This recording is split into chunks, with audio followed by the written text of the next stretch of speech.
Olá pessoal, eu sou Flank Thaís do canal Historiando a Verdade. Antes de começar, deixa o like, porque o like é muito importante para a promoção do conteúdo na plataforma do YouTube. E vamos falar hoje de discurso como face. Antes eu queria desejar a todos um feliz ano novo, muita saúde, paz, prosperidade, que o ano que vem seja melhor do que esse ano. Realmente esse ano foi terrível, né? Eu não tenho muita esperança, né? Ainda ontem eu fiz uma análise no Facebook sociopolítica do país, né? Histórica. Né? Eu vou reproduzir uma parte agora do discurso como faça que eu fiz ainda ontem. Né? Eu escrevi esse discurso de cabeça, inclusive, né? Porque a gente vai estudando e com o passar do tempo você vai. Eu confesso que estudar e conhecer a realidade te causa sofrimento, porque você percebe as pessoas entrando no matadouro como gado e não consegue alertá-las porque elas não se convencem. Eu costumo dizer que uma das maiores qualidades humanas é a virtude de admitir que errou, que está errado. Tá? Isso não é demérito, né? Isso é qualidade, virtude é qualidade. Né? Admitir que está errado, mas tem gente que tem um orgulho tão grande que ele morre, mas não aceita que ele errou. Tá? O Christian Dunker fala disso, né? Que às vezes causa tanta decepção admitir que errou, que o cara fica desiludido por até décadas. Tá? Mas vamos lá. É o discurso como faça. Tá? O discurso como faça, ainda quando eu gravei sobre a classe média e o arame farpado, né, esse discurso é histórico. Tá? Ele não só foi usado no Brasil, mas vamos falar do Brasil. Né? Esse discurso já aconteceu na história da República 3 vezes. Tá? E todas as 3 vezes foi quando o governo federal resolveu privilegiar ou ser equitativo a classe mais pobre. Tá? E a classe média é virulenta, principalmente a parte dela reacionária. Ela é virulenta, ela se informa através de doses venenosas dessa imprensa aberta, né, rapineira como a elite, porque ela é elite também, ela domina a comunicação e ela informa aquilo que é conveniente a ela. Tá? Não é à toa que ela convenceu uma parte da sociedade que tinha que fazer a reforma da Previdência para poder, né, manter os privilégios dos juros da dívida pública. Em 1954, em janeiro de 1954, né, a elite já estava, né, de saco cheio com Getúlio Vargas. Né? Ele governou o país de 1930, chegou através de uma revolução, não da política do café com leite, quando São Paulo. Né? E aí eu lembro do Mano Brown quando ele fala: quem mora na periferia de São Paulo mora em qualquer lugar do mundo. Né? Porque a elite paulistana é reacionária, conservadora, autoritária, mal educada, né? E possui pouca capacidade de leitura. Não lê, não gosta de ler, né? E reproduz, né, a sua ignorância a qualquer momento. Tá? Por exemplo, né, eu estava vendo outros dias um comentário da Marilena Chauí, que é uma das maiores filósofas brasileiras, né, que ela discutiu com uma menina da classe média e ela falou: você não tem ética nenhuma. Né? E a classe média não sabe interpretar muitas vezes o que é ética, pelo menos a classe média reaça. Né? Ela se confunde com o tal do código de ética da empresa, mas a ética é aquilo que eu não quero para mim, eu não desejo para os outros. A ética, ela se torna mais virtuosa quando ela é centrada no outro. Tá? Isso é um princípio solidário. Né? O que eu não quero para mim, eu não desejo para o outro. Né? A classe média confunde isso com comportamento social e não tem nada a ver a ética com isso. Tá? Ela é proto-fascista, uma parte dela. Né? E ela reproduz esse discurso de corrupção como bandeira moral, e ela não é moral. Né? Ela é individualista, ela dificilmente você vê um cara de classe média, né, estender a mão para dar R$ 1 para quem está passando fome. Ele não dá. Né? Essa semana, né, eu acompanhei muito o Facebook e às vezes você fica até doente.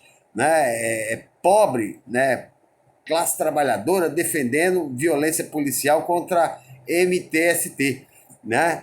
Acampamento de sem terra só existe para fazer pressão para que se cumpra a Constituição, que diz que é direito à moradia, que o cidadão brasileiro tem direito à moradia, educação, saneamento básico e uma série de coisas, inclusive emprego. Tá? É o Estado que erra. Né? E aí esse desinformado, né, não sabe, por exemplo, né, e faz o discurso contra a própria classe dele. Né? Porque João Dória, por exemplo, se apoderou de um terreno em Campo de Jordão, não é um terreno público, e está com ele até hoje, 20 anos depois, foi condenado em segunda instância, mas não devolveu. Não é? Ele não precisa. Não é? Mas a invasão a prédios públicos abandonados força a política a cumprir a Constituição. Tá? A mesma coisa é o MST. Né? Por quê? O Estatuto da Terra, de 1966, diz que a terra tem função social. Né? O melhor adubo da terra é o suor de quem nela produz. Né? Terra devoluta, terra improdutiva, ela tem que ser feita a reforma agrária. Né? São essas terras que os sem terras invadem. E graças às invasões e à reforma agrária, é que hoje, né, a agricultura familiar nos fornece 75% do que nós comemos, né, devido à pressão do sem terra. E a nossa alimentação, pasmem, é mais limpa do que os grandes agricultores. Né? A matriz hoje da agricultura familiar, até 2022, quer fornecer na mesa do povo brasileiro uma comida 100% natural. Tá? Mas vamos voltar à classe média. Getúlio Vargas, né, chega na Revolução em 1930, porque a política do café com leite, né, o café que é São Paulo, trai o leite que é Minas Gerais. Getúlio Vargas se une a Minas, né, dá um golpe, derruba o presidente eleito, né, o Washington Luiz. Né? Arthur Bernardes era paulista, Washington Luiz também, mas era a vez dos mineiros. E ele chega ao poder em 30, em 32 os paulistas reagem e vão para a revolução, não. Vão para a tentativa de golpe constitucionalista, que eles dizem, porque eles nunca haviam ficado fora do poder. Né? Em 1932 eles pedem a revolução, né? Porque eles não gostam, o paulista não gosta de abrir mão do poder. Tá? Perdem a revolução, mas forçam Getúlio Vargas a promulgar a Constituição em 1934. Né? Então, o Getúlio Vargas, em 30 ele é um governo provisório, em 34 ele é constitucional, em 37 ele rasga a Constituição e cria o Estado Novo. Né? Uma ditadura que vai até 1945. Mas ele volta, né, ao poder pelo voto.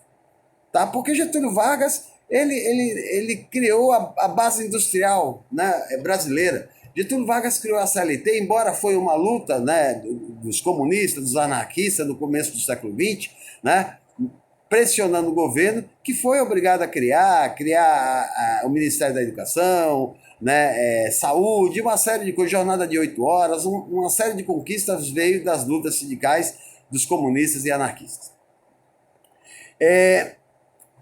Getúlio Vargas nacionaliza o petróleo, isso desagrada a elite, né? Como eu já falei na live anterior.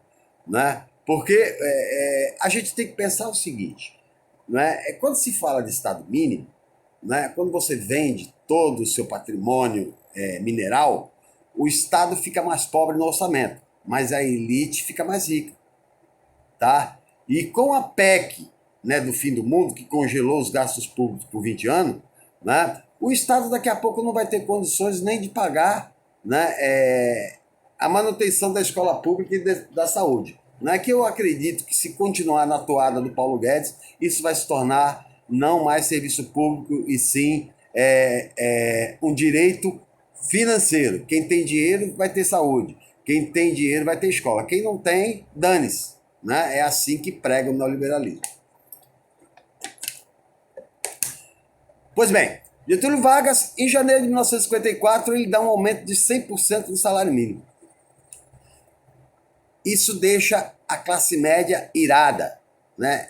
Porque ela odeia o pobre, né? E ela empareda Getúlio Vargas, empareda ele o ano todo, né? Carlos Lacerda é o líder da oposição, governador da Guanabara, né? E que leva Getúlio Vargas, por quê? A classe média articulada, mas a classe trabalhadora não, né? A alienação, né, imposta pelos meios de comunicação, né, separa a classe trabalhadora.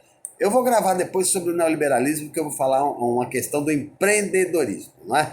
E Getúlio Vargas, em 28 de agosto de 54, ele se suicida, porque ele sabe que vai sofrer um golpe de Estado, e com esse suicídio, né, ele deixa a carta sair para a vida para entrar para a história, ele retarda o golpe militar em 10 anos. Tá? Então, o aumento do salário mínimo, né, a nacionalização do petróleo levou à queda de Getúlio Vargas. Em 1964, Jean Goulart propõe as reformas de base, né? Educação de qualidade, que é comandada por Paulo Freire, né? Paulo Freire cria um método, né, de alfabetização em 40 horas. Esse livrinho pequenininho aqui causa um medo, a pedagogia do oprimido, causa pavor na classe média, né? Causa pavor. Esse aqui, Ação Cultural, então, né? Esse aqui foi publicado por Harvard, né? O outro por Cambridge, os livros de Paulo Freire, né? E os livros dele estão entre os 100 mais lidos da literatura inglesa, né? Em toda formação pedagógica e humana, né? Paulo Freire tinha conseguido alfabetizar em 40 horas pelo método dele, eu já disse em uma live anterior, né? Jango já havia criado 20 mil polos de formação de professores para espalhar a educação de qualidade para todos. Isso é perigoso, porque o pobre que pensa ameaça o poder, eu já disse isso. Reforma agrária, não é? Reforma agrária, a elite não gosta. Por que ela não gosta da reforma agrária? A classe média não gosta, e principalmente a elite. Porque as terras devolutas, que são terras do Estado, são roubadas por ela, né? Esse livro aqui, Partido da Terra, né? Partido da Terra, do Alceu Colares Castilho, ele faz um estudo de 4 anos, ele mostra que 3 mil políticos do Brasil têm terras roubadas do Estado, devolutas, que eles legalizam clandestinamente. Tá? E o MST, que é terrorista. Tá? E por que eles não querem a reforma agrária? Hoje o país tem uma área do tamanho do estado do Paraná, né, que poderia ser usada para a reforma agrária. Isso melhoraria a nossa vida, porque a comida chegaria mais barata na nossa mesa, de melhor qualidade na nossa mesa, mas eles não querem porque eles vão roubando aos poucos essa terra. Tá? Tanto que 1% dos agricultores mais poderosos do país possuem 43% de toda a área agriculturável, né, e pastorio do país.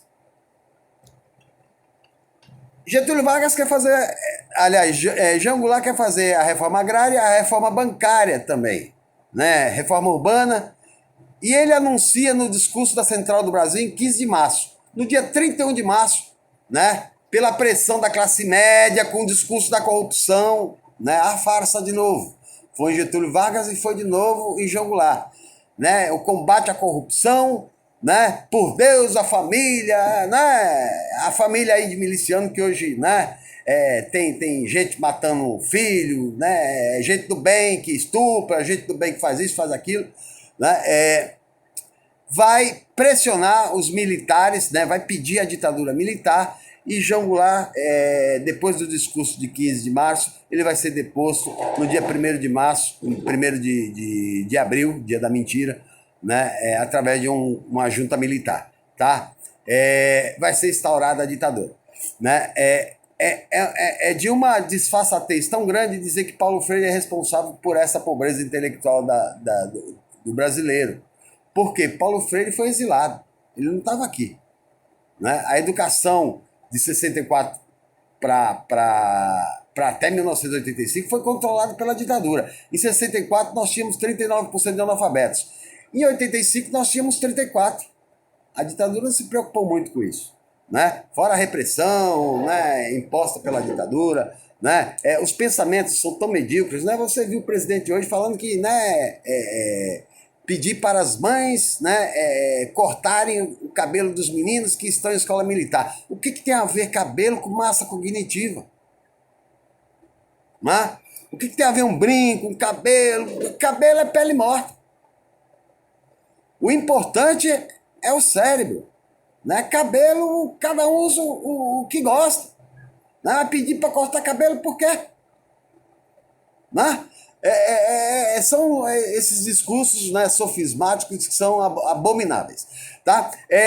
Jango cai, instala-se a ditadura militar e novamente veio, né, um outro golpe. Por quê?